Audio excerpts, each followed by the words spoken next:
In my decades observing the machinery of government, I have witnessed both the sublime achievements of prudent reform and the terrible wreckage left by revolutionary fervor. Today, as America grapples with demands for fundamental change, we must ask, does genuine progress come through violent upheaval or through the patient cultivation of wisdom? The French revolutionaries promised us liberty, equality, and brotherhood through the complete destruction of existing institutions. Instead, they delivered us terror, chaos, and eventually despotism. Yet in this same period, I witnessed how the American colonies achieved genuine liberation through reforms that honored both ancient rights and practical necessities. The difference lies not in the goals sought, but in the methods employed. True political reform requires the delicate art of preserving what time has proven valuable while carefully adapting to new circumstances. This is not mere conservatism, it is the only path to lasting progress that serves human flourishing rather than abstract ideological purity. Chapter 1: The Foundation of All Successful Reform, Understanding Politics as a Practical Art. Politics, properly understood, is neither a mathematical science nor a theological doctrine, but a practical art requiring judgment, experience, and above all, prudence. Those who approach governance with geometric precision inevitably discover that human affairs resist such mechanical manipulation. I learned this truth not from books, but from years in Parliament watching well-intentioned policies produce unintended consequences. Consider how the most successful reforms in our constitutional history emerged not from grand theoretical schemes, but from careful attention to particular circumstances. The development of parliamentary sovereignty itself occurred through centuries of gradual adaptation, each generation building upon the wisdom of its predecessors while addressing new challenges. No single moment of revolutionary insight created our system of representative government. It evolved through countless adjustments, compromises, and practical accommodations. The art of political reform begins with recognizing that society is not a machine to be redesigned, but a living organism that must be tended with care.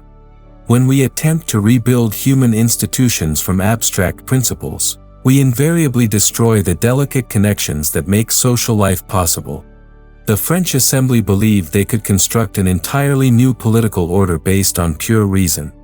They forgot that reason itself depends upon the accumulated experience of generations working within established customs and practices. Successful reform requires what I call political prudence, the ability to distinguish between what should be preserved and what must be changed. This demands intimate knowledge of how institutions actually function, not merely how they ought to function in theory. A surgeon who understood anatomy only from textbooks would be a menace in the operating room. Similarly, political reformers who ignore the actual workings of government in favor of theoretical perfection inevitably cause more harm than good. The American colonists demonstrated this principle beautifully. Rather than rejecting all English precedent, they carefully distinguished between constitutional principles worth preserving and particular policies that violated those principles. They sought to reform the imperial relationship, not to abandon constitutional government entirely. This prudent approach allowed them to achieve genuine liberation while maintaining the rule of law. True political wisdom recognizes that reform and preservation are not opposites but partners in the great work of governance. We preserve what experience has proven valuable precisely so we can safely adapt to new circumstances. This is not timidity, it is the highest form of political courage. Chapter 2: Why Revolutionary Destruction Always Fails, Lessons from France's Catastrophe. The French Revolution stands as history's most instructive example of how the pursuit of abstract perfection leads to practical catastrophe. I watched with growing horror as French intellectuals convinced themselves that they could redesign human society according to philosophical blueprints, casting aside centuries of accumulated wisdom as mere prejudice and superstition. The revolutionaries began with admirable goals: ending corruption, establishing equality before the law, creating rational administration. Yet their fatal error lay in believing these goals required the complete destruction of existing institutions. They could not conceive of reforming the monarchy, they had to abolish it entirely. They could not imagine improving the church, they had to eradicate religious authority altogether. They could not envision refining social customs, they had to remake human nature itself.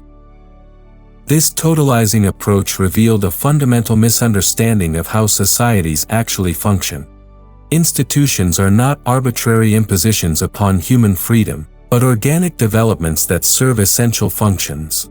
The monarchy, however corrupt in practice, embodied the principle of unified authority necessary for social order. The church, whatever its temporal failings, provided moral guidance and social cohesion. Ancient customs, however seemingly irrational, encoded the practical wisdom of countless generations. When the revolutionaries swept away these institutions, they eliminated not merely their abuses but their essential functions. The result was predictable: social dissolution, moral chaos, and eventually the desperate search for new forms of authority to replace what had been destroyed. The Directory, the Consulate, Napoleon's empire, each represented an attempt to rebuild what revolution had demolished, usually in more oppressive forms. The terror was not an unfortunate deviation from revolutionary principles but their logical culmination. When you reject all traditional sources of moral authority, when you insist that reason alone must govern human affairs, when you treat any opposition as treasonous resistance to truth itself, violence becomes inevitable.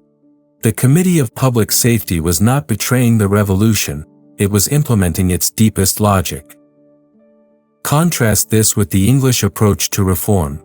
When we sought to limit royal prerogative, we did not abolish monarchy but developed parliamentary oversight.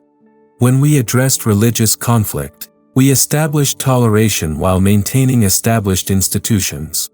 When we reformed corrupt practices, we preserved the constitutional framework that made reform possible. Each change built upon existing foundations rather than requiring their destruction. The French experience teaches us that human beings cannot live by reason alone. We require tradition, custom, and inherited wisdom to navigate the complexity of social existence. Revolutionary attempts to create entirely rational societies inevitably produce irrationality on a massive scale. True reform works with the grain of human nature and historical experience, not against it.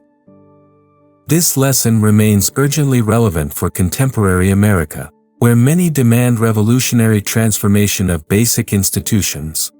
The path forward lies not in sweeping destruction but in patient, prudent adaptation that preserves what serves human flourishing while addressing genuine grievances through constitutional means. Chapter 3: The Art of Constitutional Reform, Preserving Freedom Through Prudent Change. Constitutional government represents humanity's greatest achievement in the art of practical freedom, yet it requires constant tending to remain healthy. The challenge lies in making necessary adjustments without destroying the delicate balance that makes free government possible. This requires understanding Constitution not as a fixed document but as a living tradition of practices, customs, and shared understandings. The genius of constitutional reform lies in its conservative character. We preserve the framework precisely so we can safely adapt its application to new circumstances. When Americans added amendments to their Constitution, they did not reject the original document but fulfilled its highest purposes through careful modification. Each change honored the founding principles while extending their application in ways the founders could not have foreseen. Consider how the British Constitution evolved to include broader representation without abandoning parliamentary government. The Reform Acts of the 19th century expanded the franchise gradually, allowing each change to be absorbed into existing institutions before attempting further modifications. This organic development preserved constitutional continuity while achieving genuine democratization. Revolutionary approaches would have destroyed the very institutions that made reform possible. Successful constitutional reform requires what I call principled conservatism, the ability to distinguish between essential constitutional principles and their particular historical applications.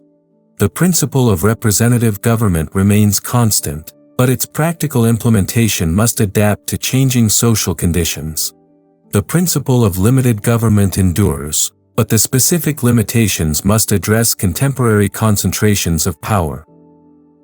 The American founders understood this distinction brilliantly. They preserved English constitutional principles while adapting them to republican forms. They maintained the rule of law while eliminating hereditary privilege. They kept the separation of powers while creating new mechanisms for democratic accountability. This was reform in its highest form, change that preserved and enhanced freedom rather than endangering it. True constitutional reform also requires deep humility about human wisdom. The founders were remarkable men, but they were not omniscient.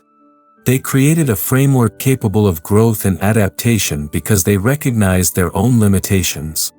Constitutional interpretation must therefore balance fidelity to founding principles with honest acknowledgement that new circumstances may require new applications of those principles. Yet this humility must be paired with profound respect for the constitutional tradition itself. The Constitution is not merely a legal document but the embodiment of centuries of hard-won wisdom about the conditions of free government. Casual amendment or revolutionary reinterpretation threatens to destroy what generations have built through careful cultivation. The path forward requires citizens capable of constitutional judgment, the ability to distinguish between necessary adaptation and destructive innovation. This judgment comes not from abstract theorizing but from deep study of constitutional history, careful attention to practical consequences, and commitment to preserving free government for future generations. Only through such prudent stewardship can we ensure that constitutional reform serves freedom rather than undermining it. Chapter 4: Economic Reform that Serves Human Flourishing, Beyond Ideology to Practical Wisdom. Economic policy reveals most clearly the difference between ideological abstraction and practical wisdom. Whether the ideology is pure laissez-faire or complete state control, the attempt to govern complex economic relationships through simple formulas invariably produces unintended consequences that harm the very people such policies claim to serve. My experience with colonial economic policies taught me that sound economic governance requires balancing multiple legitimate concerns, encouraging productive activity, ensuring fair distribution of benefits, maintaining social stability, and preserving the conditions for long-term prosperity. No single principle can adequately address this complexity. Instead, we need what I call prudent political economy, economic policy guided by practical wisdom rather than ideological purity. Consider the question of property rights, fundamental to any free society yet requiring careful definition in practice. Property serves essential functions, it encourages productive effort, provides security for families, enables charitable giving, and creates the independence necessary for political freedom. Yet property rights cannot be absolute if they are to serve these purposes. The owner of vast estates has obligations to the community that sustains his wealth. The manufacturer who pollutes common resources violates the property rights of his neighbors. The art of economic reform lies in protecting property rights while ensuring they serve their proper social functions. This requires neither socialist confiscation nor libertarian absolutism, but thoughtful regulation that preserves economic freedom while addressing its legitimate social responsibilities. Such regulation must be based on careful study of particular circumstances rather than abstract theories about how markets ought to function. Similarly, the role of government in economic life cannot be determined by ideological formulas. Sometimes government intervention is necessary to preserve competitive markets against monopolistic concentration. Sometimes government restraint is required to allow productive innovation to flourish. Sometimes public investment in infrastructure serves private enterprise better than pure private action. The key is distinguishing between interventions that enhance economic freedom and those that diminish it. Trade policy provides another example of how ideological approaches fail in practice. Pure free trade theory assumes perfect competition and ignores how trade relationships actually develop through history, culture, and political arrangements. Pure protectionism ignores the benefits of specialized production and exchange. Wise trade policy considers both economic efficiency and social stability, both theoretical benefits and practical consequences for particular communities. The financial sector presents perhaps the greatest challenge for prudent economic reform. Finance serves essential functions in a market economy, but financial speculation divorced from productive activity can destabilize entire societies. The challenge is regulating financial markets to serve their proper purposes while preventing the kind of speculative excess that produces economic crises. Throughout these considerations, we must remember that economic policy serves human purposes, not abstract mathematical relationships. An economic system that produces impressive statistical growth while undermining family stability, community cohesion, or moral culture ultimately fails even in purely economic terms. True prosperity requires not just efficient production but also social conditions that enable human flourishing. Economic reform guided by practical wisdom will therefore resist both market fundamentalism and socialist planning in favor of prudent policies that preserve economic freedom while addressing its social consequences. This requires ongoing attention to particular circumstances rather than adherence to theoretical systems, however elegant they may appear. Chapter 5: The Moral Foundation of Political Reform: Why Character Matters More Than Systems. The deepest error of revolutionary thinking lies in imagining that political problems can be solved through institutional redesign alone, without attention to the moral character of those who operate institutions. I have observed throughout my parliamentary career that the best laws in the hands of corrupt men produce tyranny, while even imperfect institutions guided by virtuous leaders can serve justice remarkably well. This truth explains why the French Revolution, despite producing elaborate declarations of rights and rational constitutional schemes, descended into tyranny and chaos. The revolutionaries believed they could engineer virtue through institutional design, forgetting that institutions themselves depend upon the character of the people who lead and support them. When they destroyed traditional sources of moral formation, family authority, religious instruction, local custom, they eliminated the very foundations that make free institutions possible. Successful political reform must therefore attend to moral cultivation as carefully as institutional design. Free government requires citizens capable of self-restraint, public spirit, and prudent judgment. These virtues cannot be legislated into existence. They must be nurtured through the patient work of families, communities, and voluntary associations operating within a larger culture that honors virtue and discourages vice. The American colonies succeeded where France failed largely because they possessed this moral foundation. Their religious traditions, local self-government, and commercial practices had cultivated the civic virtues necessary for republican government. When they sought independence, they could build upon existing habits of self-government rather than attempting to create such habits through revolutionary decree. Consider how different spheres of society contribute to moral formation essential for political freedom. Families teach the basic disciplines of civilized life: respect for authority tempered by personal dignity, obligation to others balanced with individual responsibility, love of freedom combined with acceptance of necessary restraint. Religious communities provide transcendent purposes that elevate public service above mere self-interest while teaching humility about human limitations. Voluntary associations offer training in democratic participation without the coercive power of government. Local communities create accountability between leaders and followers while maintaining the personal relationships that make abstract justice concrete and humane. Educational institutions transmit not merely technical knowledge but the cultural wisdom that enables prudent judgment in novel circumstances. Political reform that ignores these sources of moral formation will ultimately fail, no matter how cleverly designed its institutional arrangements.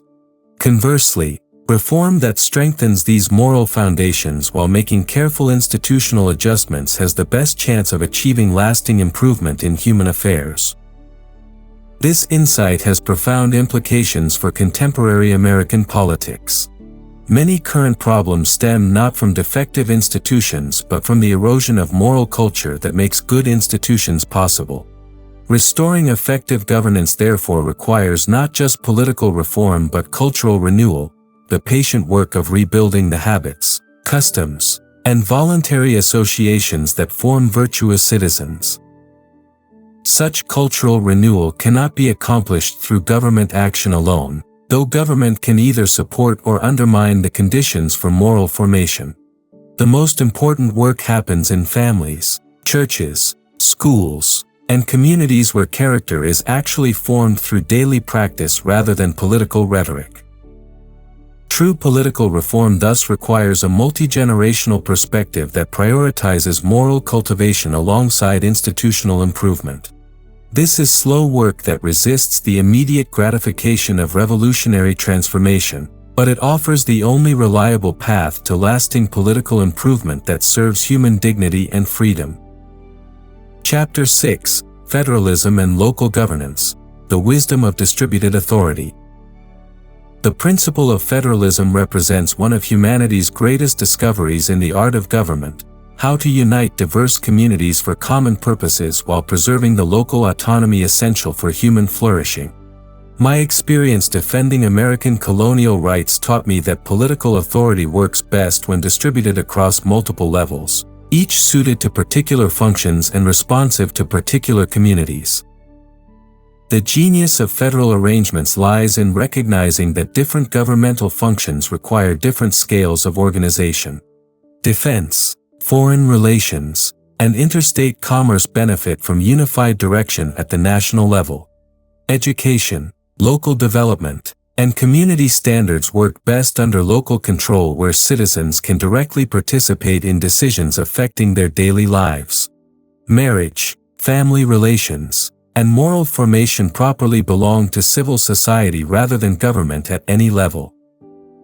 Revolutionary approaches to political reform typically ignore these natural distinctions, seeking to concentrate all authority at a single level for the sake of ideological consistency. Jacobin centralization destroys local communities in the name of national unity. Anarchist localism abandons necessary coordination in the name of individual freedom. Both approaches sacrifice practical wisdom to theoretical purity. Successful federal systems develop organically through the patient work of accommodating legitimate interests at different levels rather than through abstract constitutional engineering. The British imperial system, despite its ultimate failure in America, demonstrated how federal principles could unite diverse territories under common institutions while respecting local customs and interests. The American federal Constitution succeeded by learning from both the strengths and weaknesses of British precedent. The key to effective federalism lies in what I call principled subsidiarity, the practice of handling affairs at the most local level consistent with their proper resolution while maintaining higher authority for genuinely common concerns. This requires ongoing judgment about which functions belong where, rather than rigid adherence to theoretical divisions of authority. Consider how local governance contributes to political wisdom in ways that national institutions cannot match.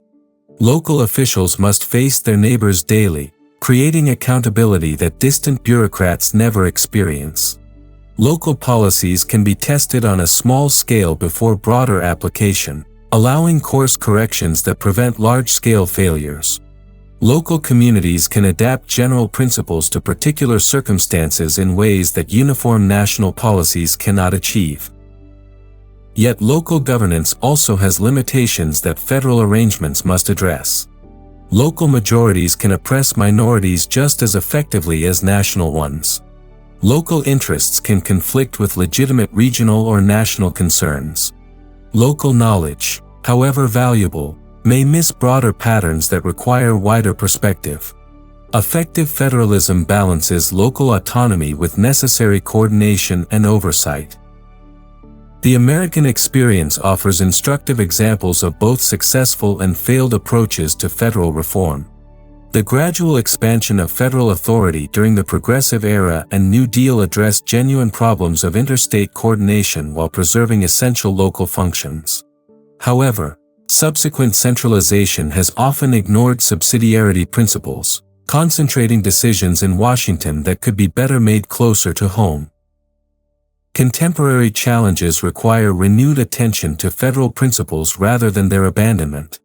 Issues like healthcare, education, and environmental protection involve legitimate concerns at multiple levels that require coordination rather than central control.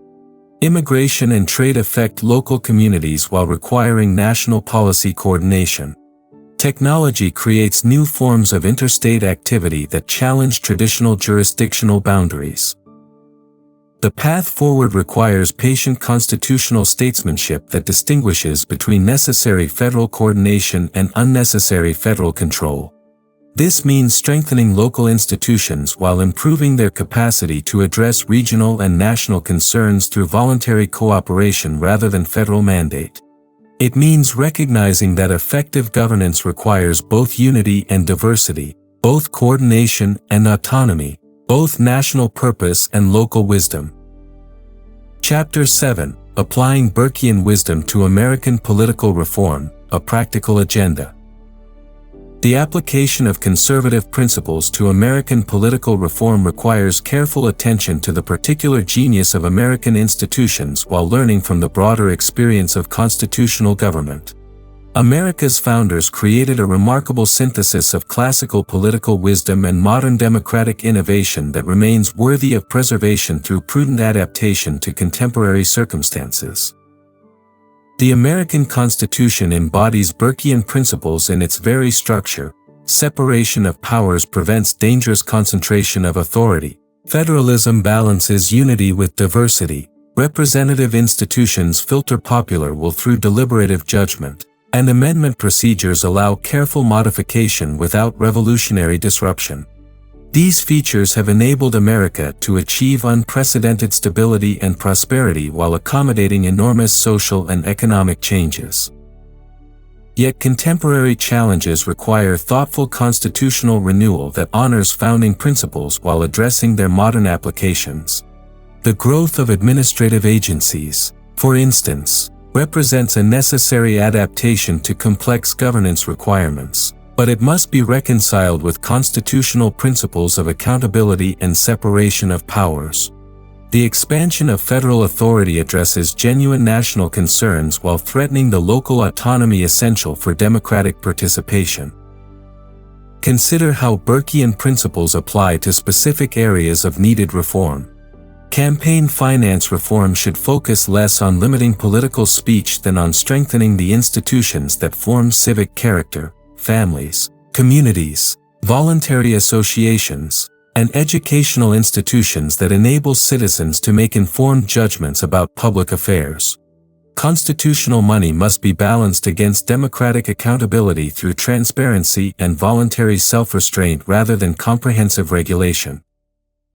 Congressional reform requires restoring the deliberative character of legislative institutions rather than simply changing procedural rules. This means encouraging the kind of serious debate and compromise that produces thoughtful legislation while discouraging the theatrical politics that seeks partisan advantage over practical solutions.